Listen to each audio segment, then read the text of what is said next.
নমস্কার বন্ধুরা, আমি নিধি চলে এসেছি আবার নতুন একটি ভিডিও নিয়ে। আজ আমি তোমাদের বানিয়ে দেখাবো ইন্দুবালা ভাতের হোটেলের মতো স্পেশাল মানকচু বাটা। ইন্দুবালা ভাতের হোটেল সিনেমাটি দেখেনি এরকম খুব কম মানুষই আছে। পরিণীতা এবং এই ইন্দুবালা ভাতের হোটেল বই দুটি দেখার পর আমি তো শুভশ্রীর প্রায় ফ্যান হয়ে গেছি। বাংলায় তোমাদের পছন্দের অভিনেত্রীকে সেটা কিন্তু আমাকে অবশ্যই কমেন্টে জানাবে। আমি এখানে কচুর পেছনের অংশটা ভালো মতো কেটে নিয়েছি।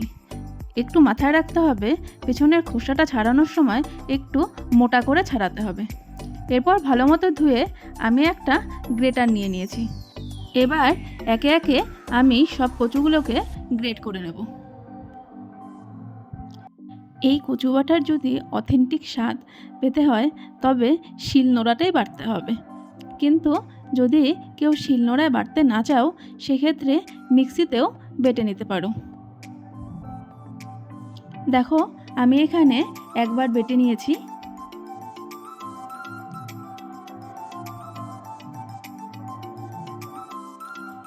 এরপর একে একে এর মধ্যে অ্যাড করে দিলাম কাঁচা লঙ্কা।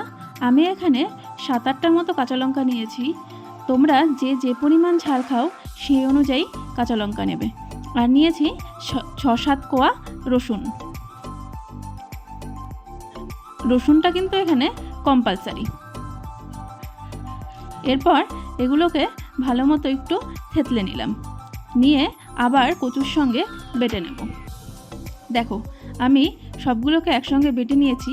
এরপর এর মধ্যে অ্যাড করে দিচ্ছি 2 চা চামচ সাদা এবং কালো সর্ষে। আমি এখানে সাদা এবং কালো সর্ষের মিক্সড ব্যবহার করেছি।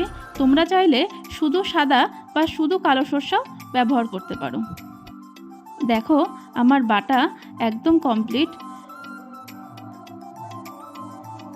এটা দেখতেও যেমন সুন্দর, খেতেও কিন্তু ভারী চমৎকার। গরম ভাতে যদি এই রেসিপিটি থাকে তাহলে অন্য কিছুর আর প্রয়োজন হয় না।